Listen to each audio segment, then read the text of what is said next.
Katie is here. Who else would it be? Do you guys like my little intros that I do? Do you like, hey guys, Katie here? So should I continue doing that? Should I change things up for the first time in like 4 or 5 years? So if you guys are new to my channel and you're not already subscribed and this is the first video you're watching, hello, I'm Katie. And you can go ahead and, if you enjoyed this video, press the subscribe button. I would really appreciate that. And also, all of my social media will be linked down below. So if you guys want to go check out my Instagram, my Twitter, Facebook, you should definitely do that because I'm majoring in social media. So hopefully I'm doing something right, and yeah, I really enjoy it. So you should check out my social medias. Moving on. Okay, so this video is going to be a 10 things that college taught me video, and I went away to college last fall. I moved 3 hours away and I went to a university that was still in Missouri where I live, but just the perfect distance away from home. I love my university so much. It has a special place in my heart, and I'm going to tell you 10 things that being there for 1 year taught me. I'm going to be a junior in college now. I did my freshman year at community college, so if you guys want me to do a different video about community college, I can do that for you as well. Just let me know down below. Alright, moving forward with the video, I'm going to just go ahead and start with the very first thing on my list, which is on my notes on my phone. And my screensaver is me feeding a monkey leaves, if you're wondering. You can watch me feed monkeys leaves in one of my Greece vlogs, the one that also has a giveaway in it, and that will be down below as well. The first thing that moving away to college taught me was that going dorm room shopping is the most exciting thing to ever happen to me. It was one of the most exciting things to ever happen to me. So this time last year, I was frantically going to Walmart, Target, Bed Bath & Beyond with my mom to just shop for anything and everything that was dorm room related. And if you guys want to see my dorm hauls from last year, where do you think you could find the link for that? Down below. Dorm room shopping is so fun, and I think it's really fun because it's almost as if you're shopping for just, I mean, you are shopping for a new room. And for me, I've only gotten to really redo my room once, and it's been this color, brown and blue, for quite a long time now. So the idea of having a brand new bed and a brand new room to do decor for was so exhilarating for me.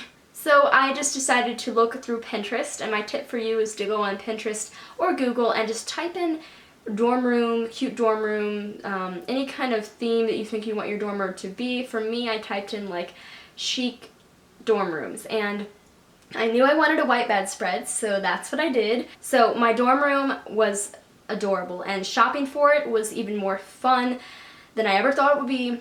So my roommate, I had known about her, and I obviously had been talking to her, so we didn't really talk too much about designing our room together. She had her side of the room and it was really cute, and then I had my side. And so my side had the big window on it, and I had my desk, and the main focus was the fact that I wanted a fluffy white bedspread, and I'm actually sitting on it right now. This is the pillow, so that gives you an idea, but I'm sure most of you guys know what the bed in my dorm room looked like. But yeah, the whole idea was that I wanted a fluffy white cloud for a bed, and I was just going to design the whole wall that my bed was along with some hemp string and clips to clip up really cute little Polaroid photos and any other photos I printed off. So it actually came together so well. And I also decorated with some fairy lights and Christmas lights, if you know what I'm talking about. And like I said, I don't know, it just came together beautifully in my opinion. And what I want you to get out of this is that if you are able to, and you know, you can do it on a budget, it's not hard, try to design and make your room as homey and as, I don't know, try to make it the way you want it as much as possible, because that is going to help you so much. It's going to get you excited to move into your dorm room. It's going to help you as far as being away from home. If you want to, make your dorm room the same room theme as your one at home, or do whatever you want with it and have fun with it. But just make sure that you make it a comfortable living space for yourself, because you're going to be there for 9 months. So another tip, this is the second thing that I learned, is to keep your dorm room door opened.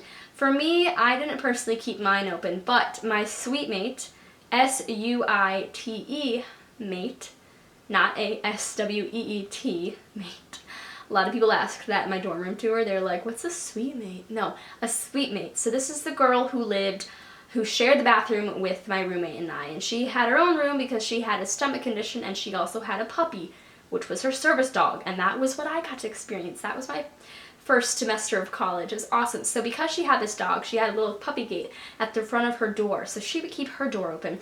We would go hang out in her room, and just, it's dorm etiquette to just keep your doors open for the first few weeks of school. Not obviously when you're sleeping and stuff, but just during the day. And then people walk past and they'll meet you, and it's just so much fun to meet new people that first week, especially if you're a freshman, because obviously you're not going to know anyone, and most of the other people you meet are going to be on the same boat. So you're going to be living with these people, and you might as well make friends with them, and it benefited me so much to make friends with people, because that's what ended up allowing me to meet my boyfriend and so many other people that I still call my friends to this day. Keep your dorm room door open and keep an open heart and be friendly to people, and you will make friends, I promise you.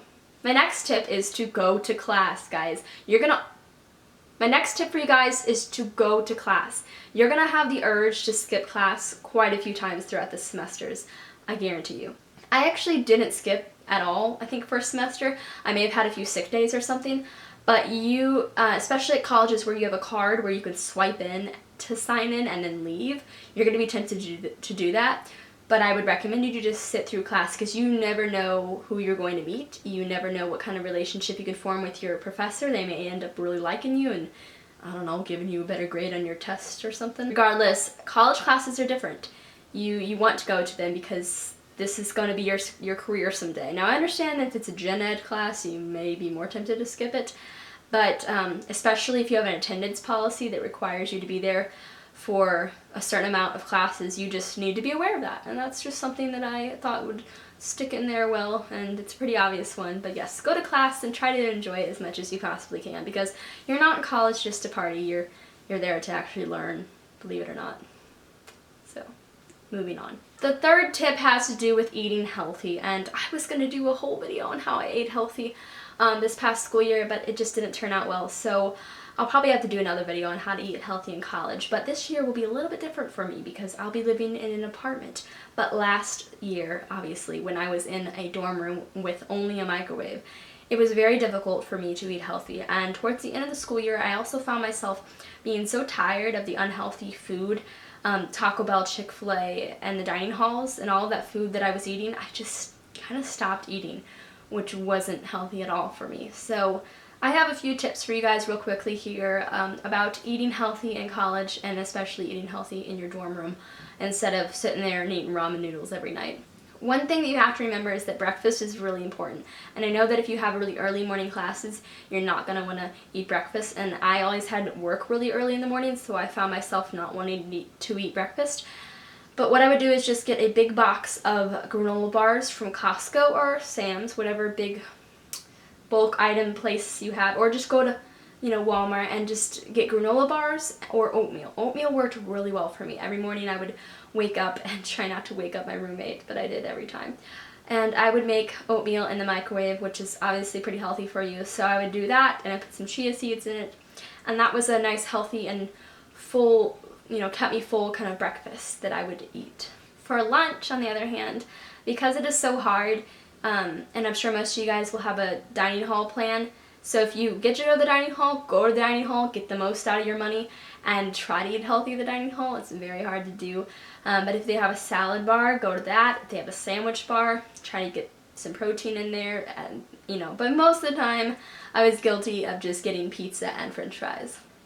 So if you can, make the most out of your dining hall and what they have to give you, and try to eat healthy at it. But if you're at your dorm room and you don't feel like going to the dining hall and you just need to go grocery shopping, the things that I would recommend you to get that are healthy from Walmart or whatever grocery store you have is soup, whether it's the Progresso light soup. They have organic soup at Walmart.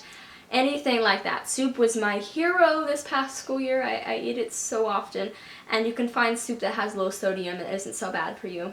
But soup, crackers, and then as far as snacks go, pretzels, craisins, raisins. You guys know what you like, but I'm just recommending some things that I did this past year.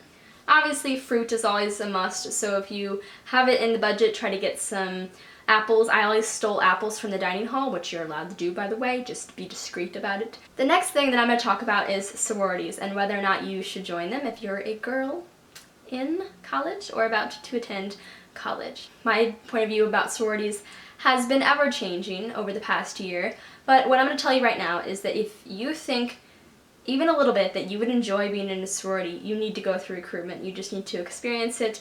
It may be hell for 4 days or 3 days, however long it is, but it may be worth it in the end, and you may find that it is totally for you. And you may also find that it's not for you. For me, I found that the sorority life was not for me after I joined, after 9 months of already being in the sorority. So I haven't actually announced this on my channel yet, but I resigned from my sorority at the beginning of this summer. I was the social media chairman for them, and it was really kind of hard for me to let go of it, but it's something I needed to do for myself. It wasn't for me anymore, and I don't think it ever really was for me, and I didn't want to pretend like I enjoyed it anymore. So I felt like I was kind of lying to my sisters, and I know that the people that are in it who are my friends will still remain my friends. So I did quit my sorority, but my advice for you is that if you think you would enjoy being in one, go ahead and do it, because the time I spent in it was great, and I did make lots of friends.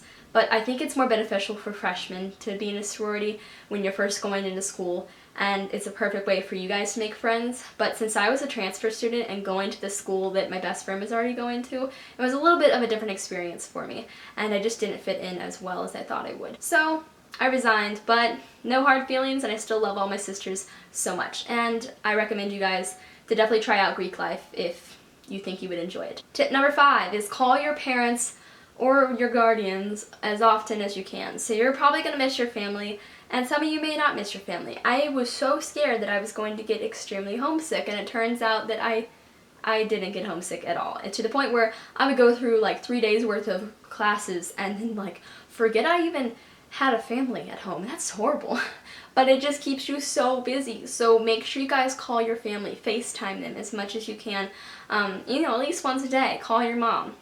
So that's something I did. I would call my mom, try to call her at least once a day, and just check in with her, let her know I was okay, and that's all that she really needed from me, just to make sure that I was still alive. The next tip is late night Walmart trips are the best. If you guys have a Walmart or a Target in your college town, I'd recommend going there, because don't do drugs, and you don't need to go to parties to have a bunch of fun. You could just go to Walmart, spend your money on candy, and go home and watch Netflix with your friends, because that's what I would do some nights, and it was a blast. On the topic of parties, the next tip is about parties. And I'm not an expert. I don't claim to be an expert about parties, because I literally went to two parties this past year. And that's just because I think it was the beginning of the school year and it was homecoming week, and I was in a sorority at the time. So I'm going to talk a little bit about parties and some tips I have for you. I've never been a party person. I've never been the type of girl who wants to go to these big frat parties and just be surrounded by a bunch of people and dance and drink. I've never been that type of person, and I never will be. I don't find those events fun, but a majority of you guys, or just freshmen in general, that is what you will want to do, and I encourage you to do it, because that's what college, that's part of the college experience. It's not what college is all about, but it's part of the experience that you should at least have once throughout your college career. So these are my tips for you if you're going to go out and party. A, don't leave your drink sitting there and unattended. That's really dangerous. You do not know what kind of people are out in the world. You do not know what kind of guys you're going to encounter at these parties, so definitely do not leave your drink unattended, and just keep an eye on it, because I think it happens quite often that girls leave their drinks unattended and they end up getting drugged and date raped, and it's just a horrible thing to think about, but you have to be realistic. And then I move into my next tip, which is along the lines of something more serious, and it is about rape and sexual assault. So 1 in 5 women will be sexually assaulted in their lifetime. I think that's a pretty crazy statistic to think about. As a woman, you know, you are always scared to either be outside by yourself alone at night, and we're always just kind of on guard because we see things in movies and we see things on the news, and it just makes us more aware. And that's a good thing. It's a good thing to be aware, but it's also a good thing to realize that a majority of people who are raped by people that they actually know or have met. They're not usually attacked by rapists. So that leads me to say that if you're at a party and something happens to you, something horrible, you need to tell someone, and you need to tell someone that you trust. But it's such a tender topic, but it's something that we should talk more about, because if it's not talked about, nothing's going to change. So make sure that if something does happen to you guys, just be aware that there's always someone there to help you and that it's not your fault. The next tip I have is to try to get a campus job. If you guys are looking to make more money, you can easily try to apply for a job on campus. I have one. It's so handy to be able to just go to work in between classes. And they usually only let you work about 20 hours a week, which fits in quite well to your schedule. And the last thing that I learned this past year was you're more independent than you think you are. And that's something that I really learned. I didn't realize how ready I was to go away to college until I actually did. And my camera cut me off before I was able to finish what I was saying, but basically I just wanted to say that going away to college teaches you a lot about yourself. And for me, it taught me that I am capable of more than I think I am, and that I'm a lot more independent than I think I am. And when I went away, I thought I was going to be so homesick. I turned out to be perfectly fine, and I'm so thankful to all the people that allowed me to not be so homesick, for all the friends that I made. So try to just branch out, guys, and try to realize that you're an adult now and you're going to have so much fun. You're going away to college, and independence is a great thing, so just take it wisely and make good decisions. So that is all I have for you guys today, and I hope you guys all enjoyed this video. Leave some requests down below, and thank you so much for watching. I'll see you in my next video. Bye! Mwah.